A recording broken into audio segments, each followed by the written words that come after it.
Class 9th का chapter triangles में exercise 7.2 का क्वेश्चन नंबर 2 हम यहाँ पर सॉल्व करेंगे। तो क्वेश्चन नंबर 2 में आप देख सकते हैं कि एक ABC ट्रायंगल है, हमें फिगर बना हुआ है, देख सकते हैं। इसमें जो AD जो है एक परपेंडिकुलर बाइसेक्टर है साइड BC का। यानी परपेंडिकुलर बाइसेक्टर मींस AD जो होगा वो 90 डिग्री बनाएगा BC के साथ और BC को दो इक्वल पार्ट्स में डिवाइड भी करेगा। हमें इस क्वेश्चन में शो करना है कि ट्रायंगल ABC एक आइसोसेलेस ट्रायंगल है जिसके अंदर AB साइड जो होगा वो AC साइड्स का इक्वल होगा, ये हमें शो करना है। तो यहाँ पे देख सकते हैं कि यहाँ पे दो ट्रायंगल बन रहा है। AB जो है इस ट्रायंगल का साइड है और BC जो है इस ट्रायंगल का साइड है। अगर हम इन दो ट्रायंगल्स को कॉन्ग्रुएंट शो कर देते हैं तो उसके बाद हम ये दोनों साइड्स को इक्वल शो कर सकते हैं बाय CPCT। तो यही हम करने वाले हैं। तो चलिए इसको सॉल्व करते हैं। तो यहाँ पर पहले हम लिख लेंगे कि AD जो है एक परपेंडिकुलर बाइसेक्टर है BC का, तो इसके वजह से हमें मिलेगा यहाँ पे ये 90 डिग्री, ये दोनों परपेंडिकुलर बाइसेक्टर मींस ये दोनों 90 डिग्री हो जाएगा। ये दोनों 90 डिग्री है इसलिए हम यहाँ पे ये दोनों एंगल का मेजर हमने यहाँ लिख दिया है 90 डिग्री।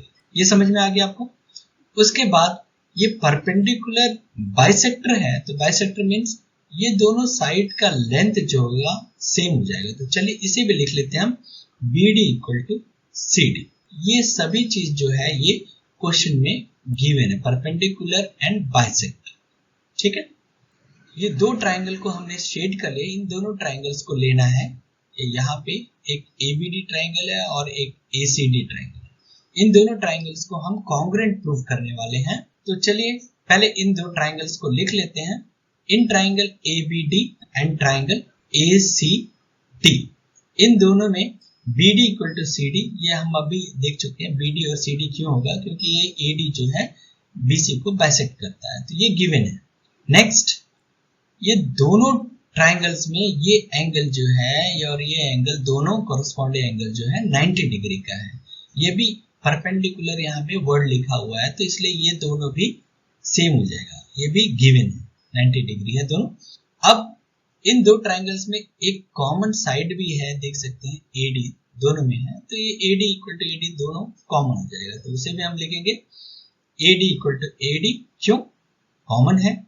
अब इन दो ट्रायंगल्स में हम तीन चीज शो कर चुके हैं। एक साइड देख सकते हैं, यहाँ पे एक साइड हमने शो किया है, एक एंगल शो किया है और एक साइड। यानी ये दो ट्रायंगल ABD और ट्रायंगल ACD कॉन्ग्रुएंट हो जाएंगे बाय SAS कॉन्ग्रुएंट क्राइटेरिया के द्वारा। अब ये दो ट्रायंगल कॉन्ग्रुएंट हो चुके हैं तो हम इनका कॉरस्पॉन्डिंग साइड्स को इक्वल लिख सकते हैं। तो चलिए हम लिख लेते हैं। यहाँ में कौन सा कॉरस्पॉन्डिंग साइड्स है? AB और AC, ये शो करना था हमें। तो यहाँ पे हम लिख सकते हैं कि AB इक्वल टू AC, क्यों? क्योंकि ये दोनों कॉरस्पॉन्डिंग साइड्स हैं इन दो ट्रायंगल्स को। तो हम यहाँ पे CPCT लिख लेंगे। तो हमने अभी तक यहाँ शो कर दिया है कि ये ट्रायंगल ABC में दो साइड्स इक्वल है, AB और AC। तो ये ट्रायंगल एक आइसोसेलेस ट्रायंगल हो गया जिसके अंदर AB और AC इक्वल है। तो हम यहाँ पे लिख लेंगे triangle ABC is an isosceles triangle in which AB is equal to AC। तो इस तरह हमने क्वेश्चन नंबर 2 सॉल्व कर लिया है। क्वेश्चन नंबर 3, इस क्वेश्चन में फिगर देख लीजिए। यहाँ में ABC एक आइसोसेलेस ट्रायंगल है जिसके अंदर दो साइड्स इक्वल है, यानी AB साइड जो है AC साइड्स का इक्वल है। और यहाँ पे दो एल्टीट्यूड देख लीजिए, AC के ऊपर एक एल्टीट्यूड BE है और AB के ऊपर एक एल्टीट्यूड CF है। ये दोनों एल्टीट्यूड को हमें शो करना है कि ये दोनों एल्टीट्यूड इक्वल है। तो चलिए स्टार्ट करते हैं। तो यहाँ में इन दो ट्रायंगल्स को हमने यहाँ में लिख लिया है। कौन कौन सा ट्रायंगल हम ले रहे हैं? ट्रायंगल ABE, आप देख सकते हैं ये हमने शेड किया हुआ है लाइन ऐसे ड्रॉ करके। और ट्रायंगल ACF ये ट्रायंगल है, देख सकते हैं। इन दो ट्रायंगल्स में पहला हमें जैसे कि गिवन है AC और AB दोनों इक्वल है, तो AB इक्वल टू AC। तो चलिए लिख लेते हैं। ये क्यों होगा? रीजन हम यहाँ लिखेंगे गिवन। नेक्स्ट उसके बाद हम जानते हैं कि इन दो ट्रायंगल्स में दो एंगल्स कॉरेस्पॉन्डिंग दो एंगल्स जो है 90 डिग्री का है, तो उसे भी हम लिख लेंगे। ये दोनों इक्वल होगा क्योंकि ये दोनों 90 डिग्री का है। नेक्स्ट लास्ट में हम देख सकते हैं इन दोनों ट्रायंगल्स में देख लीजिए ये एंगल जो है दोनों ट्रायंगल्स के अंदर है, तो ये कॉमन एंगल होगा, तो उसे भी लिखेंगे हम angle A equal to angle A क्योंकि ये कॉमन एंगल है। इस तरह ट्रायंगल ABE और ट्रायंगल ACF ये दोनों कॉन्ग्रुएंट हो जाएंगे बाय AAS कॉन्ग्रुएंट रूल के द्वारा। अब ये दो ट्रायंगल्स कॉन्ग्रुएंट हो चुके हैं, इसलिए हम यहाँ पे लिख सकते हैं कि ये दोनों कॉरेस्पॉन्डिंग साइड्स इक्वल होगा, तो B equal to CF, reason है CPCT। इस प्रकार हमने क्वेश्चन 3 सॉल्व कर दिया है। क्वेश्चन नंबर 4, इस क्वेश्चन में देख लीजिए यहाँ पर ABC एक ट्रायंगल है जिसके अंदर B एल्टीट्यूड और CF एल्टीट्यूड दोनों इक्वल है। B जो एल्टीट्यूड है वो AC के ऊपर है और CF जो एल्टीट्यूड है वो AB के ऊपर है।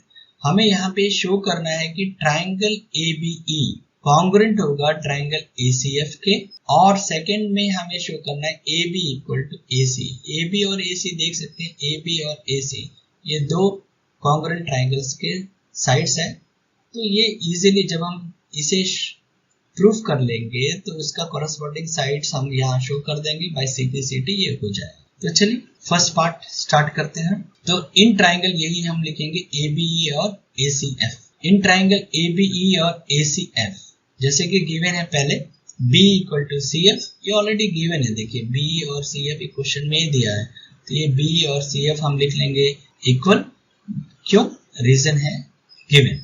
उसके बाद हम जानते हैं कि ये दोनों एल्टीट्यूड है तो 90 डिग्री हर एक होगा, तो 90 डिग्री जितने भी हो सभी इक्वल होते हैं, तो हम यहाँ में लिखेंगे angle AEB equal to angle AFC, क्यों, ये दोनों 90 डिग्री के। उसके बाद इन दोनों में एंगल A जो है कॉमन है तो उसे भी लिख लेंगे कॉमन।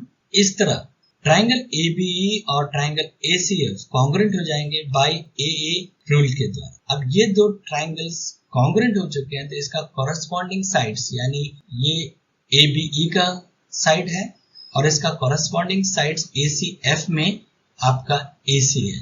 ये दो साइड्स को हम इक्वल लिख सकते हैं बाय CPCT, तो हम यहाँ पे लिखेंगे AB is equal to AC by CPCT।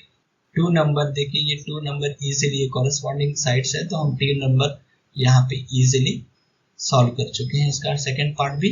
इस तरह ट्रायंगल ABC जो हो जाएगा आइसोसेलेस ट्रायंगल हो जाएगा जिसके अंदर AB और AC दोनों इक्वल है।